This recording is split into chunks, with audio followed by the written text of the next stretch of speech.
ஓம் நமோ ஓம் நமோ நாராயணாய. ஓம் ஸ்ரீமதே ராமானுஜாஸ்ரய நமக.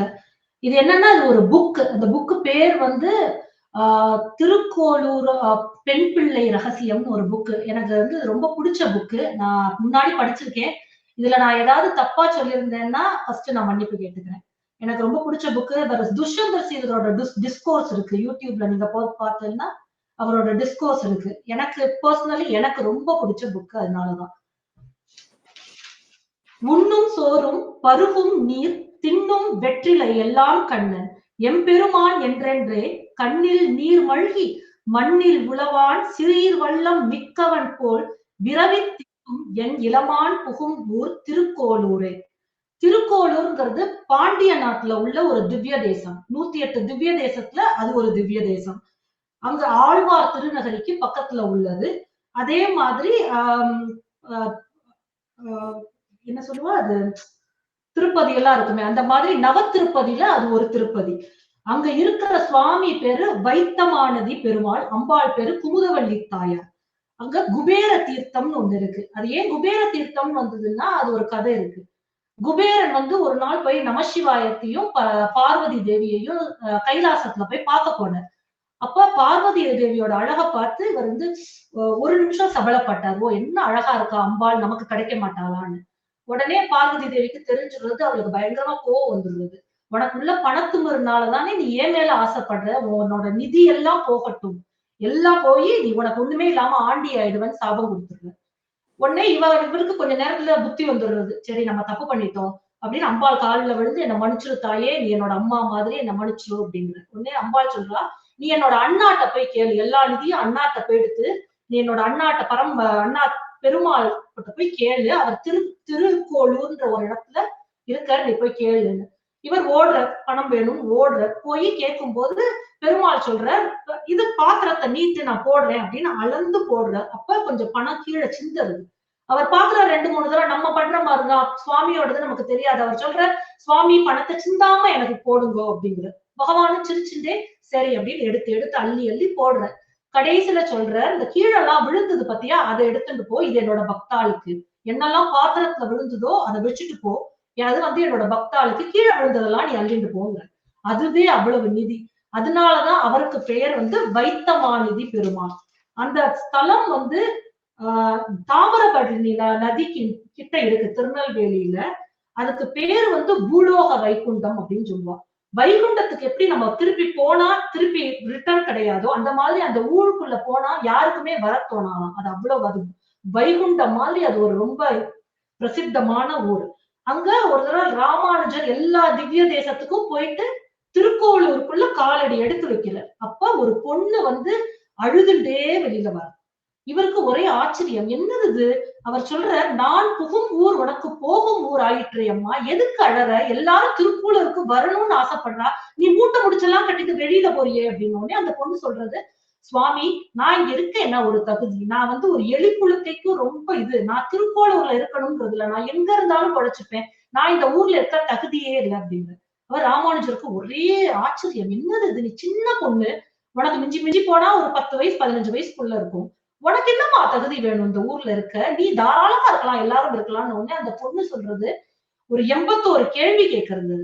அது என்னன்னா, எல்லாம் மறைப்பொருள் கொண்ட கேள்விகள். அது சிலது ராமாயணத்துல இருந்து, சிலது மகாபாரதம், சிலது பாகவதம், சிலது ஆழ்வார்கள் அப்படின்னு 81 கேள்வி கேட்கிறது. நம்மளால 81 கேள்வியும் டிஸ்கஸ் பண்ண முடியாது. அப்புறம் நீங்க வந்து எங்க ஆத்துக்கே வந்து அடிச்சுட்டு போயிடுவேன். அதனால நம்ம ஒரு 4, 5 எனக்கு ரொம்ப ஈஸியானதை நான் பிக் பண்ணி வச்சிருக்கேன். அதை நான் சொல்றேன். அந்த பொண்ணு ஆரம்பிக்கிறது என்னன்னா, அழைத்து வருகிறேன் என்றேனோ அக்ரூரரை போல அப்படின்னு ஆரம்பிச்சு, துறை பேரு செய்தேனோ பகவரை போல அப்படின்னு முடிக்கிறது. ஃபர்ஸ்ட் இது பார்ப்போம். அது மகாபாரதத்துல இருந்து. அழைத்து வருகிறேன் என்றேனோ அக்ரூரரை போல. அக்ரூரர் நமக்கு எல்லாரும் தெரியும். சுவாமிய வந்து கூட்டின் வர போவர். அது திருப்பாவையில இருக்கு. ஒருத்தி மகனாய் பிறந்து ஓர் இரவில் ஒருத்தி மகனாய் ஒளித்து வளர திருக்கில்லானாகித்தான் தீங்கு நினைத்த கருத்தை பிழைப்பித்து கஞ்சன் வயிற்றில் நெருப்பெண்ண நின்ற நெடுமாலே. அப்படி என்னன்னா, அவர் ஒரு நாள் தேவகி வயத்துல பிறந்து ஒரே இரவுல யசோதா அவரோட இது பண்ணி, அது கம்சனுக்கு பொருட்கள், அந்த குழந்தை தப்பிச்சு போயிடுத்து, அந்த குழந்தைதான் அவனுக்கு யமன்னு சொல்லிடுறான். அதனால அவன் உலகம் எல்லா இடத்தையும் தேடுறான். அந்த குழந்தை ஆனா போயிடுத்து நல்லா வளர ஆரம்பிச்சிருது. அந்த மாதிரி ஒரு கஞ்சனோட நெருப்பை அள்ளி அத பயத்தை உண்டாக்கின நெடுமால கூட்டின் வரத்துக்காண்டி கம்சன் அக்ரூரரை அனுப்புறாரு. அவன் என்ன பண்றான்னா, அந்த கம்சன்கிறவன் விற்பெழு பெருவிழான்னு ஒரு பெரிய விழாவை வச்சு அதுல நிறைய யாதவ குலத்துக்கு நிறைய எல்லாரையும் கூப்பிட்டு அதுல குவளையா பீடம்ன்ற ஒரு யானையையும் வச்சு அந்த யானைய பெருமாள் மேல ஏறி கிருஷ்ணர் மேல ஏறி கொலை பண்ணணுங்கிறது அவனோட பிளான். அவர் அக்ரூருக்கும் தெரியும். ஆனா அக்ரூருக்கு ஒரே சந்தோஷம், நான் கிருஷ்ணரை பார்க்க போறோம்னு. ஈவன் தோ அவர் கெட்ட எண்ணத்துக்கு கெட்டதுக்கு அழைச்சிட்டு வரோம்னா கூட அவருக்கு தெரியும் வந்து அவர் தான் நாராயணன். சோ இவர் நினைச்ச அக்ரூர் நினைச்சாங்களாம், டெய்லி எந்திரிச்சு இந்த கம்சனோட முகத்திலேயே நம்ம முழிக்கிறோம், நாளைக்கு எந்திரிச்சா நம்ம கிருஷ்ணரை பார்க்கலாம் அப்படின்னு ரொம்ப சந்தோஷமா அவர் போறார். அந்த படபடப்போட ஓ கிருஷ்ணரை பார்க்க போறோம், அவர் எப்படி இருப்பார், அவர் நம்மளை வந்து கட்டிட்டு கொஞ்சுவாரா, அவரோட லீலைகள் எல்லாம் நம்ம பார்ப்போமா, இல்லைன்னா அவர் நம்ம மடியில படுத்துப்பாரா அப்படின்னு அவர் ரொம்ப சந்தோஷமா போறார். போய் வசுதேவருக்கு அவர் ரொம்ப வேண்டியவர். அதனால இவர் கேட்டா வசுதேவர் சொல்ல மாட்டார், முடியாதுன்னு சொல்ல மாட்டார். அவரும் இந்த குலம் தான், யாதவ குலத்தை சேர்ந்தவர் தான். சோ போய் அவரை கிருஷ்ணரையும் பலராமனையும் அழைச்சிட்டு வர்றார். அழைச்சிட்டு வரும்போது நடுவுல சொல்றார், நான் ஒரு நதியில போய் நான் நீராடிட்டு வரேன், நீங்கெல்லாம் இதுலயே இருங்கோ அப்படின்னு சொல்றார். அவர் போய் குளிக்க முழுகும் போது என்ன தெரியறதுன்னா, ஒரு ஆதிசேஷ படுக்கையில பெருமாள் படுத்துட்டு இருக்க. அதுக்கப்புறம் எல்லாம் அந்த உலகமே எல்லாம் தெரியறது, அவருக்கு தெரிஞ்சிருக்கு இது பெருமாள் தான். அதத்தான் அந்த பொண்ணு சொல்றது. அந்த மாதிரி நான் ஏதாவது பண்ணினேனா இந்த ஊர்ல இருக்கிறதுக்கு எனக்கு தகுதி என்ன இருக்கு, அக்ரூரரை பாரி நான் போய் அழைத்து வருகிறேன் என்று அக்ரூரரை போல நான் போனேனா, அந்த மாதிரி தகுதி எனக்கு ஒண்ணுமே இல்லையே, அதனால நான் எந்த ஊர்ல எதுக்கு இருக்கணும் அப்படின்னு கேட்கிறார். செகண்ட் என்ன கேட்கிறான்னா, அகம் வேத்மி என்றேனோ விஸ்வாமித்ரரை போல அப்படிங்கிற. அவர் விஸ்வாமித்ரரோட பேரு ராஜா. அவர் ஒரு ராஜா கௌசிகன். அவருக்கு கோபம்னா பயங்கரமா வரும். நல்லா தவம் பண்ணின. அதுக்கப்புறம் மேனகா வந்தா, ரம்பா வந்தா, தவம் கழிஞ்சது. மறுபடியும் பகவான் ஆராதனை பண்ணி பிரம்ம ரிஷின்ற பட்டம் வாங்கினார். அவர் வந்து என்ன பண்றாரு, அவர் வந்து ஒரு யாகம் பண்றார். யாகம் பண்ணும்போது அந்த ராட்சசிகள்லாம் வந்து அவருக்கு தொந்தரவு கொடுக்கும் போது என்ன பண்ணினாருன்னா, எனக்கு இவர் தசரதர்கிட்ட போறார். தசரதர்கிட்ட போய் எனக்கு வந்து உன்னோட பசங்க, அவர் முதல்ல தசரதர் வந்து ரொம்ப சந்தோஷப்பட்டுரு. ஓ நமக்கு விஸ்வாமித்திரர் வந்திருக்க அப்படின்னு அவர் காலில் எல்லாம் விழுந்து ஒரு ஃபால்ஸ் ஹோப் கொடுத்துட்டாரு. நீங்க என்ன கேட்டாலும் நான் கொடுக்குறேன் சுவாமி அப்படின்ட்டு. உடனே இவர் கேட்கிற, உன்னோட புத்திரன்ல மூத்த புத்திரன், அந்த சுருட்டையா இருக்கிற முடி உள்ள புத்திரன், அவனை எனக்கு கொடு அப்படிங்கிற. இவர் உடனே மயங்கி டொம்முன்னு விழுந்துருது. எதுக்குடா சொன்னோம்னு. அப்ப அவர் சொல்ற, உன்னோட புத்திரன் உனக்கு யாருன்னு தெரியாது, ஆனா எனக்கு தெரியும், அவர் பகவான் நாராயணன், அது வசிஷ்டருக்கும் தெரியும், நீ அவனை அனுப்பு அப்படின்னு சொல்ற. அது அந்த பொண்ணு சொல்றது, அகம் வேத்மி, அந்த நாராயணனோட ரூபம் எனக்கு தெரிஞ்சுதா, யாருக்குமே தெரியல, அது எனக்கு தெரிஞ்சுதா, நான் வந்து விஸ்வாமித்திரர் மாதிரி போய் அகம் வேத்மி என்றேனோ விஸ்வாமித்திரரை போல, நான் விஸ்வாமித்திரர் மாதிரியும் இல்ல, நான் எதுக்கு இந்த ஊர்ல இருக்கணும், நான் இந்த ஊரை விட்டு போறேன் அப்படிங்கிறது. அதுக்கு அப்புறம் அவர் சொல்றது, சின்ன பொண்ணு, அதுக்கு அவ்வளவு இது இருக்கு.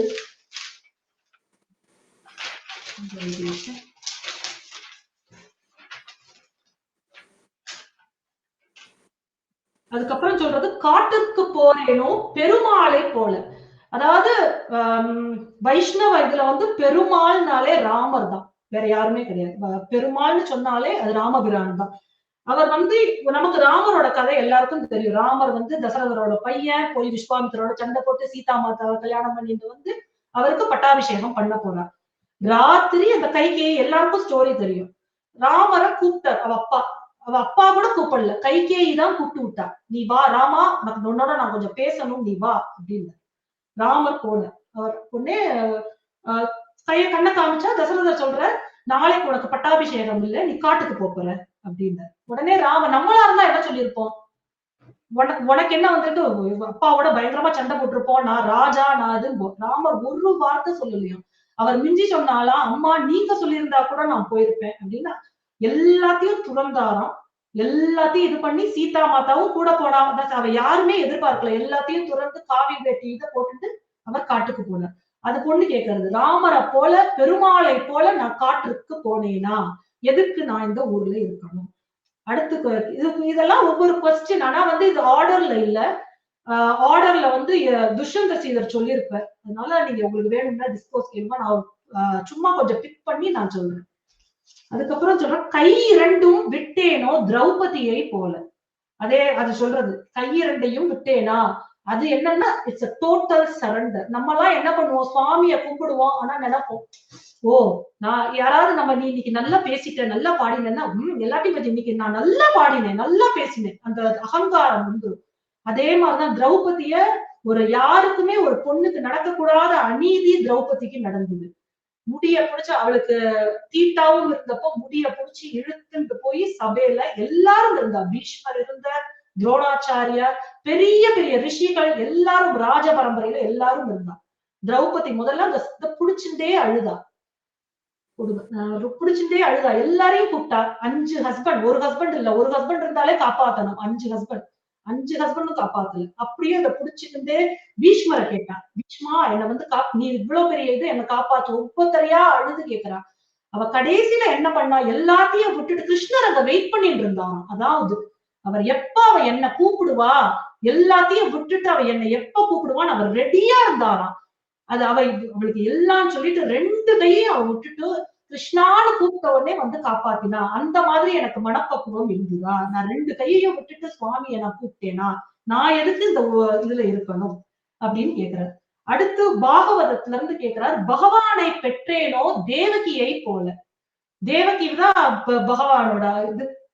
காராகிரகத்துல இருக்கா, ரொம்ப கஷ்டத்தை அனுபவிக்கிறா, 7 குழந்தையில கொன்றுறா, 8வது குழந்தை எப்படி பிறக்கிறதுன்னா ரொம்ப அழகா சொல்லியிருக்க பாகவதத்துல. எப்படி பிறக்கிறதுன்னா அந்த குழந்தை 4 கையோட வயத்துல அந்த நாபியில இருந்து பிரம்மன் இருக்காராம், ஹிருதயத்துல வந்து மகாலட்சுமி இருக்காளாம்.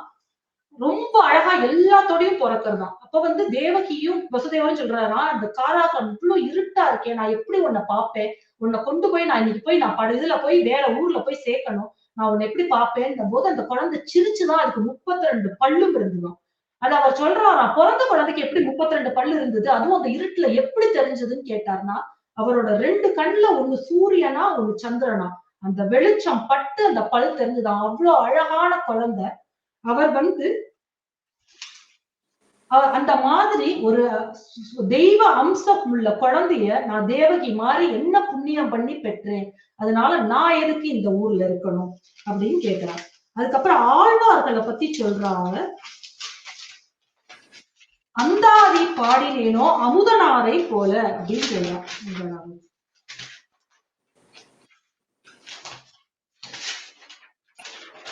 சாரி, அந்தாதி பாடினேனோ அந்தாதி சொன்னேனோ அமுதனாரை போல அப்படின்னு சொல்றான். என்னன்னா அவர் ஸ்ரீரங்கம் போறார். அந்தாதி அமுதனார் யாரோட அந்தாதினா ராமானுஜ அந்தாதி வந்து அமுதனார்னு ஒருத்தர் பாடியிருக்கு. அவர் ஸ்ரீரங்கம் போறார். ஸ்ரீரங்கத்தை போய் பார்த்த உடனே அவர் ராமானுஜத்துக்கு ஒரு ஆசை, இந்த கோவில்ல வந்து நம்ம திருப்பணி பண்ணணும், இந்த கோவில் இவ்வளவு மோசமா இருக்கேன்னு. அதுல பெரிய கோவில் நம்பின்னு ஒருத்தர் தான் அதுக்கு இன்சார்ஜ். அவர் பண்றது வந்து அங்க உள்ள பண்ற கைங்கரியம் வந்து அங்க ஒருத்தருக்குமே பிடிக்கல, அடியார்களுக்கும் பிடிக்கல, எதுவுமே பிடிக்கல. அவர் ஒழுங்கா பண்ணணும். அவர் தான் கொஞ்சம் மண்டகர்வம் பிடிச்சவர், யாருக்கும் கொடுக்க மாட்டேன். சோ ராமானுஜர் வந்து அறிவுரை சொல்லி பார்த்தாரு, எனக்கு குடும்பம் நான் பண்றேன். அவர் எப்ப பார்த்தாலும் அலட்சியம் பண்ணிட்டே இருந்தார். சோ ராமானுஜர் நினைச்சா சரி நம்ம விட்டுறலாம், சண்டை போட்டு பிரயோஜனம் இல்லைன்னு காஞ்சிக்கு கிளம்பும் போது கூரத்தாழ்வார்னு ஒருத்தர் வந்து சொல்ற, நான் வந்து ஹெல்ப் பண்றேன் நம்பிக்கை அப்படின்னு சொல்றாரு. சரின்னு சொல்லிட்டு ராமானுஜர் சொல்ற, அவர் ஹெல்ப் பண்றாரு. இந்த மாதிரி பண்ணி சரின்னு கடைசியில குடுக்குறாரு. அவருக்கு ராமானுஜர் பண்றது ரொம்ப பிடிச்சு போயிடுறது. சரின்னு சொல்லிட்டு ரொம்ப ரொம்ப சந்தோஷப்பட்டு அவர் என்ன பண்றாருன்னா ராமானுஜர் மேல அந்தாதி பாடுறாரு. அது வந்து ஒரு 100 அந்தாதி பாடுறாரு. பூ மண்ணு மாதி பொருந்திய மார்பன் அப்படின்னு ஆரம்பிச்சு ஒரு 100 அந்தாதி பாடுறாரு. இந்த குழந்தை சொல்றது, அந்த மாதிரி நான் ஏதாவது பண்ணினேனா, ராமானுஜரை போல அந்தாதி பாடினேனா அப்படிங்கிறது. இன்னும் ஒண்ணு இருக்கு, ஒரு நிமிஷம்.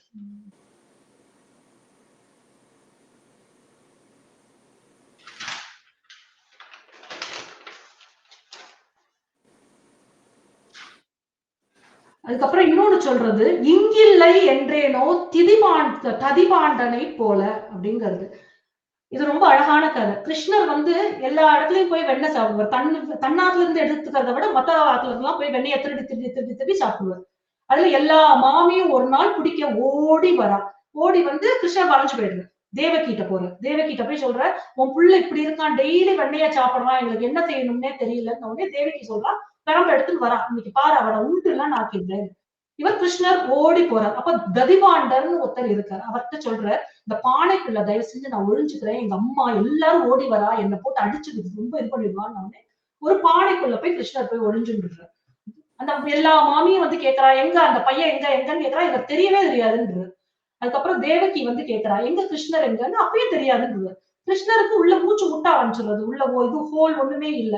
சரி எல்லாரும் போன உடனே ததிவாண்டன்ட்ட கேட்கிறாரு, என்ன வெளியில விடு, எல்லாரும் தான் போயிட்டாளேன்னு உடனே அவர் காதே கேட்காத மாதிரி இருக்கு. காதே கேட்காத மாதிரி இருந்தப்போ அவர் கிருஷ்ணர் கேட்கிறார், உனக்கு என்ன வேணும் அப்படின்னு கேட்கிறார். எனக்கு வந்து மோட்சம் வேணும், வைகுண்ட பதவி வேணும் அப்படிங்கிற. உனக்கு எப்படி நான் பெருமாள்னு தெரியும் அப்படின்னு கேட்கிறார். அப்ப அவர் போகும்போது கால்ல சங்கு சக்கரம் இருக்கு. சாதாரண குழந்தைக்கு அப்படி இருக்காது. உனக்கு வந்து பாதத்துல சங்கும் சக்கரமும் இருக்கு. நீதான் பெருமாள்னு எனக்கு உணர்த்தினேன். அதனால எனக்கு நீ வைகுண்ட பிராப்தி கொடு, உன்னை நான் விடுவிக்கிறேன் அப்படின்னு. அந்த மாதிரி எனக்கு ஞானம் இருக்கா நான் இந்த ஊர்ல இருக்கிறதுக்கு அப்படின்னு அவ 81 கொஸ்டின்ஸ் கேட்கிறா. அதுல அவ அந்தாதி பாடினேனோ அமுதனாரை போலங்கும் போது ராமானுஜ சுவாமி சொல்ற, உனக்கு ராமானுஜரை தெரியுமா அப்படின்னு கேட்கிறார். எனக்கு தெரியாது, எனக்கு ஆனா ரொம்ப பிடிக்கும் ராமானுஜரை, நான் ராமானுஜரோட பக்தை, நான் வந்து ஆனா எனக்கு நான் பார்த்தது இல்லை அப்படிங்கிறார். அவர் சொல்றார், அடியேன் தான் ராமானுஜர் அப்படின்னு உடனே அந்த பொண்ணு காலில் விழுந்துடுது. ராமானுஜர் சொல்றாரு, நீ சாதாரண பொண்ணு இல்லம்மா, நீ வந்து இந்த ஊர்ல இருக்கிற உனக்கு சகல தகுதியும் இருக்கு அப்படின்னு சொல்லிட்டு அந்த பொண்ணு அவளோட வீட்டுக்கு கூட்டின்னு போய் அவர் பிரம்மச்சது சன்னியாசம் வாங்கினதுல இருந்து ஒரு ஆத்துலயும் சாப்பிட மாட்டார், கையான்னு நினைக்க மாட்டார். அந்த பொண்ணு ஆத்துல போய் சாப்பிட்டு சமைச்சு சாப்பிட்டு கையளமிட்டு இது ஆசீர்வாதம் பண்ணி போனதா கல்ல முடியும். ஆனா இதுல வந்து நிறைய கேள்விகள் இருக்கு. அது ஃபுல்லா வந்து மறைபொருள் கொண்டது. ஒவ்வொன்றுக்கும் அழகா ஒவ்வொரு கதை சொல்லி ரொம்ப அழகா இது பண்ணிருக்கா. உங்களுக்கு டைம் கிடைக்கும் போது புக்கு வாங்கி படிங்கோ, இல்லைன்னா யூடியூப்ல துஷ்யந்தர் சீதர் சொல்லியிருக்காரு ரொம்ப அழகா.